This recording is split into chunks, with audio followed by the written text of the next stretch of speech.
Assalamualaikum warahmatullahi wabarakatuh. Halo semuanya, perkenalkan nama saya Amanda Putri Amalia, Prodi Bimbingan dan Konseling Islam. Seperti biasa teman-teman, pada kesempatan kali ini saya akan berbagi sedikit ilmu bagaimana sih cara membuat latar belakang dengan menggunakan rumusan 5W1H. Oke, yang pertama adalah what, teman-teman. Yang mana what ini sendiri artinya adalah apa? Jadi, what ini kemungkinan akan menimbulkan beberapa pertanyaan, seperti misalnya apa yang diteliti, apa fenomenanya, apa kasusnya, apa tujuannya, apa pentingnya, apa manfaatnya, apa temanya. Mungkin kita bakal ngambil satu jurnal teman-teman, yang mana jurnal ini sendiri berjudul Tingkat Kematangan Karir Siswa SMKN 1 Kota Jambi ditinjau dari teori Donald Super. Mungkin nanti untuk beberapa W51H itu saya mungkin akan menggunakan satu jurnal aja teman-teman. Yang pertama tadi what itu apa yang tadi teman-teman ditanyakan, apa yang diteliti. Jadi pada jurnal ini teman-teman yang diteliti adalah mengenai kematangan karir. Yang kedua adalah apa fenomenanya. Fenomenanya adalah fenomena yang diteliti adalah rendahnya kematangan karir sebagai siswa SMK yang terlihat dari kurang matangnya mengenai pemahaman diri, pemeliharaan jenis studi, lanjutan, rencana pekerjaan, dan pengambilan keputusan karir. Dan yang selanjutnya adalah apa kasusnya teman-teman. Jadi kasusnya adalah siswa SMK yang belum sepenuhnya matang dalam mengembangkan karirnya, termasuk belum memahami konsep diri dan bingung dalam menentukan arah karir atau studi lanjutnya. Yang selanjutnya adalah mengenai masalahnya. Apa masalahnya? Masalahnya adalah kurangnya kematangan karir siswa yang berimplikasi pada ketidaksiapan mereka dalam menentukan dan melaksanakan pilihan karir setelah lulus. Yang selanjutnya adalah apa pentingnya penelitian ini? Pentingnya penelitian ini adalah untuk memberikan gambaran dan bukti yang empiris bahwasanya kematangan karir siswa itu perlu untuk ditingkatkan teman-teman. Yang selanjutnya adalah apa tujuannya gitu. Tujuan dari penelitian ini adalah untuk mengungkapkan kualitas tingkat kematangan karir siswa SMK dengan mengukur beberapa indikator seperti menentukan pilihan pekerjaan, pemahaman informasi karir, konsistensi pemilihan karir, pemahaman diri, dan pengambilan suatu keputusan karir. Yang selanjutnya adalah apa manfaatnya?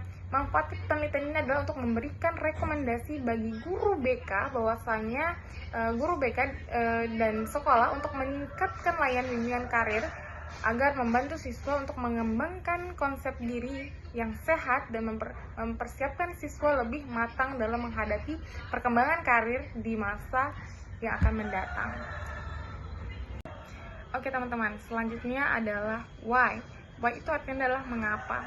Beberapa pertanyaan yang mungkin akan muncul pertama adalah mengapa penelitian itu dilakukan, mengapa penelitian memilih fenomena itu, mengapa memilih kasus itu, mengapa meneliti memilih tema itu, mengapa peneliti memilih masalah itu, mengapa penelitian itu penting gitu.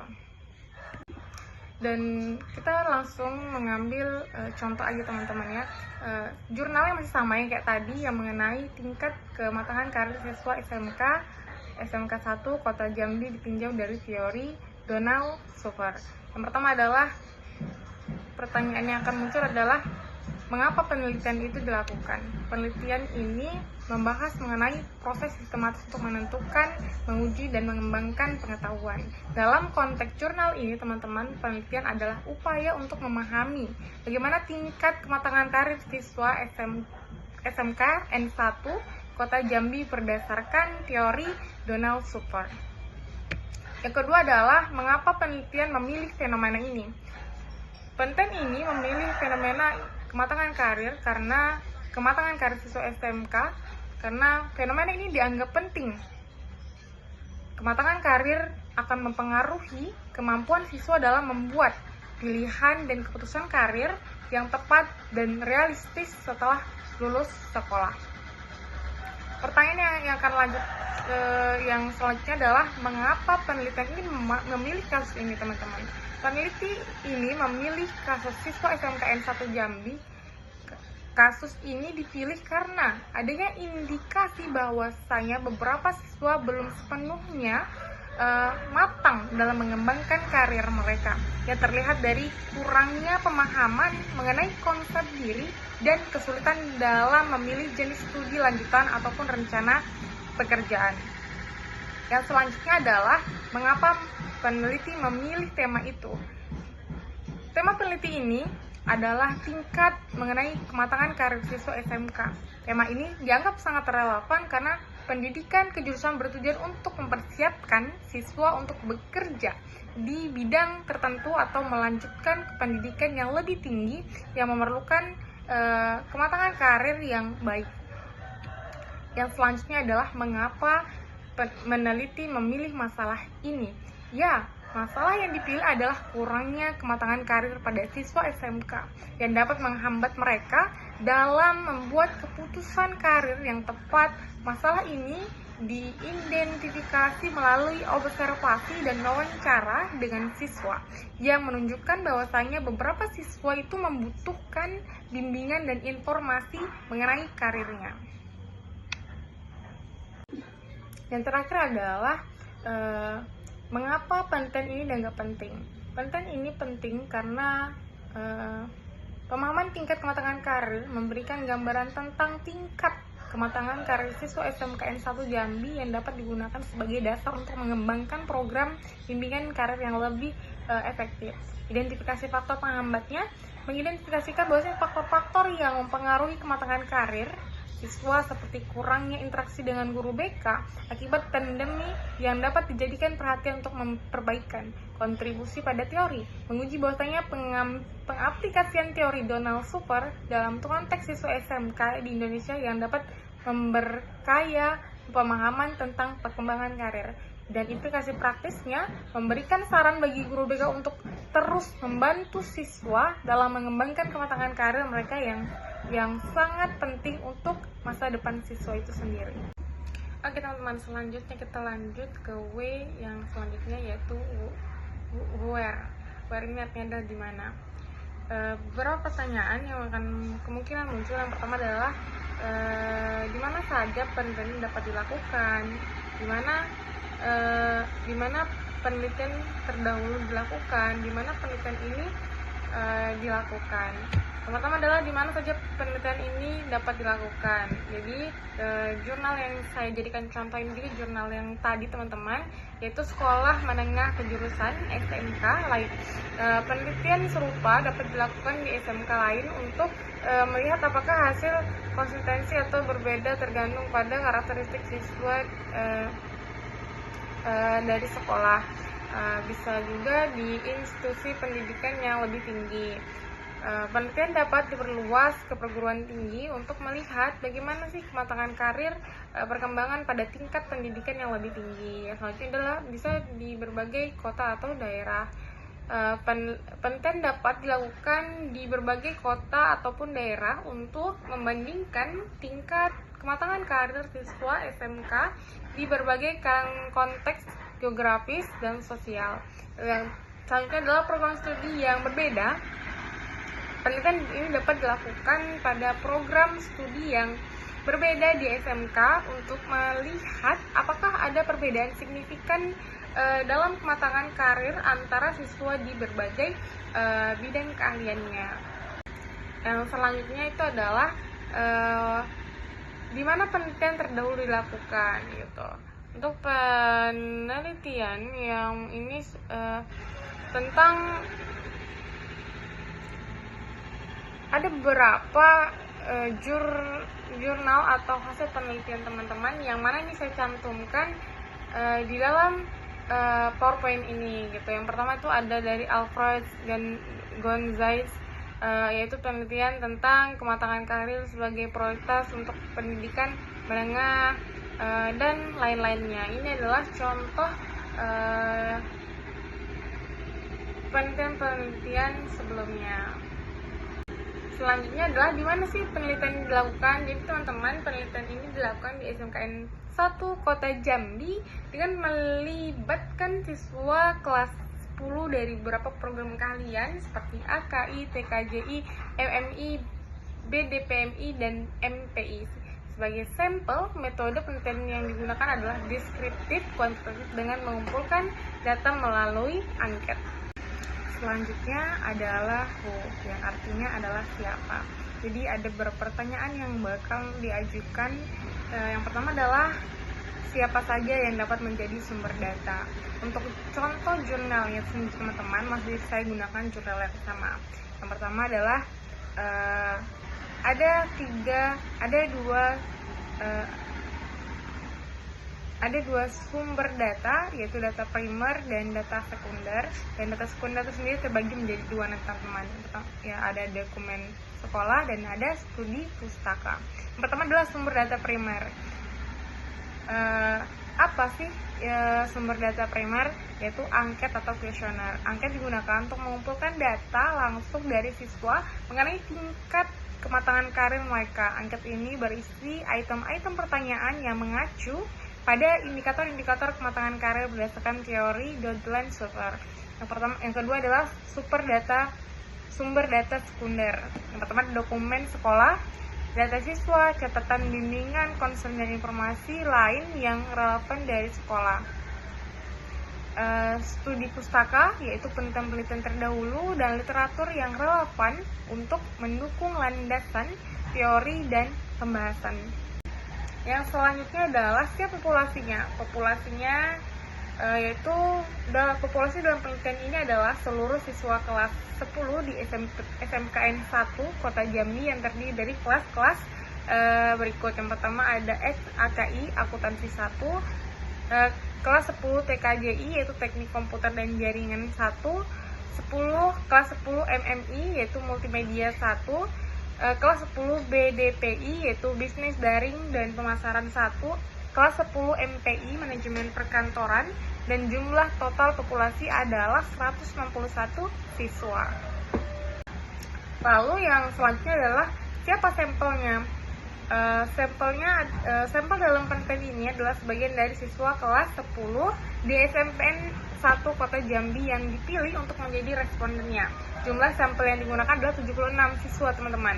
Teknik pengambilan sampel tidak disebutkan secara spesifik, tetapi biasanya dalam penelitian kuantitatif digunakan teknik random sampling atau proportional random sampling untuk memastikan bahwasanya representasi yang baik dan populasi. Oke, selanjutnya adalah when, yang artinya sendiri adalah kapan. Jadi beberapa pertanyaan yang muncul. Yang pertama adalah kapan penelitian dapat dilakukan.